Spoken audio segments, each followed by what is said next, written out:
Hey guys, thanks for stopping by and checking out this video.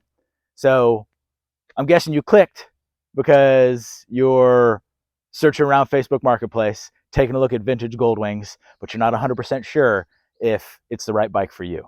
I've had this bike for almost 5 years now. Today I'm going to be talking to you about the 3 things that you must know before buying a vintage Goldwing. Check it out. So I've had this bike for about 5 years, and I have zero plans on ever selling it because this bike kicks a whole acre of ass.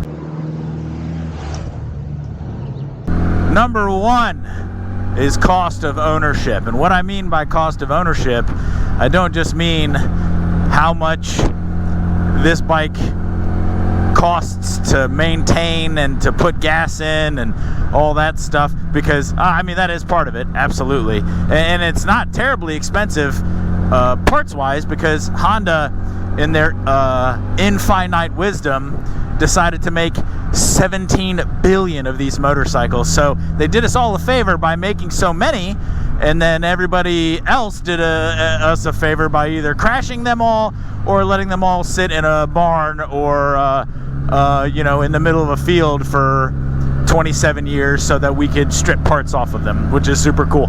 But what I mean by cost of ownership is when you buy this particular motorcycle or one of the same ilk, you're going to end up paying somebody to maintain the motorcycle for you. And oil changes aren't inexpensive on this motorcycle. They're typically about $100.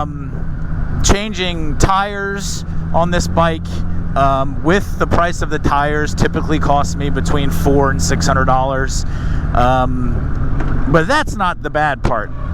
The bad part is doing all of that work yourself. So if you decide that you'd rather do the work yourself, more power to you. I've tried it. It's not fun. I'm not a fan. I'd rather pay somebody to do most of it, not all of it. I can do the oil changes. I am going to do the tires on this bike here shortly. You're either going to spend a pretty penny, or this bike is going to exude its pound of flesh. And what I mean by that is there is nothing that comes easily on this bike. If you decide to do the maintenance yourself, everything is difficult.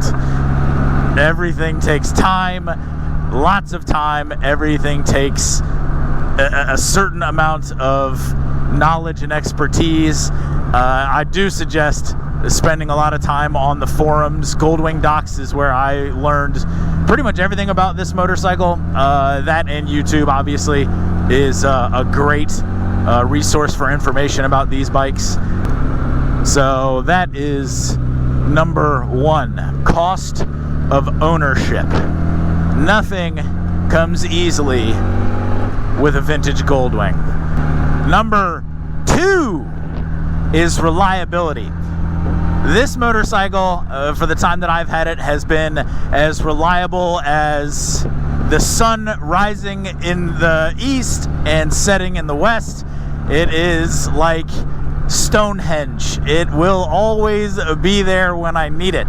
Now, that being said, you've got to maintain this motorcycle correctly. And what I mean by that is you've got to do your oil changes at the correct intervals. You've got to check all your gaskets, all your bits, all your bobs. Another really important thing for this motorcycle is the timing. This is an interference motor, so if it gets out of time, things start to ram into each other at high speed. And like a wise man once told me, it's not going fast that kills you, it's stopping quickly. And all these parts in this motorcycle going real fast, when they start to hit each other, they stop quickly, and that causes lots of problems. Number 3 is accessibility. For its immense size, I think it like 700 plus pounds dry. It's a little clumsy at low speed, parking lot speed, but after you get it up to around 20 miles an hour, it rides like it's on rails. It is immensely easy to operate. for even a beginning rider, I wouldn't hesitate. Once you've taken your course and gotten your license, and you've got, you know, a decent amount of hours in a saddle, you know, even a month or two riding a smaller bike, you can easily get into this motorcycle. Oh, squirrel. No, rabbit. You'll have no problem just jumping on this bike and letting it eat, man. It's beautiful how easy it is to ride. Honda, in their exorbitant awesomeness, decided that they would make, like I said, 1 trillion of these motorcycles.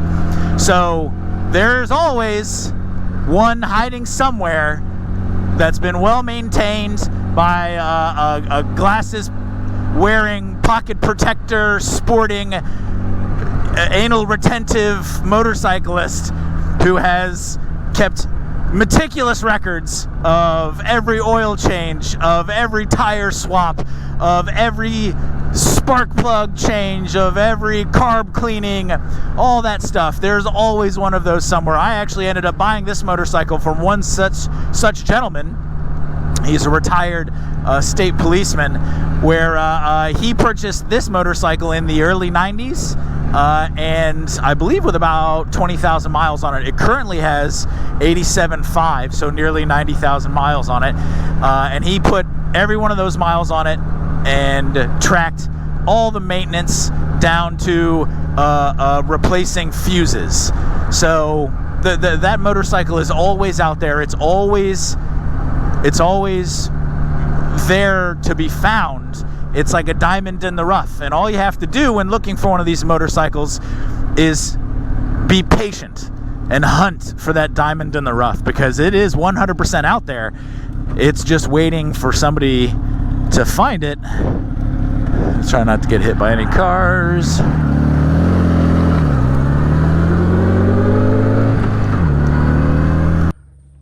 Take your time, find the right bike, more importantly, find the right seller. Get yourself a Goldwing, get on the road, and have fun. Don't let anybody tell you you can't. See you in the next one.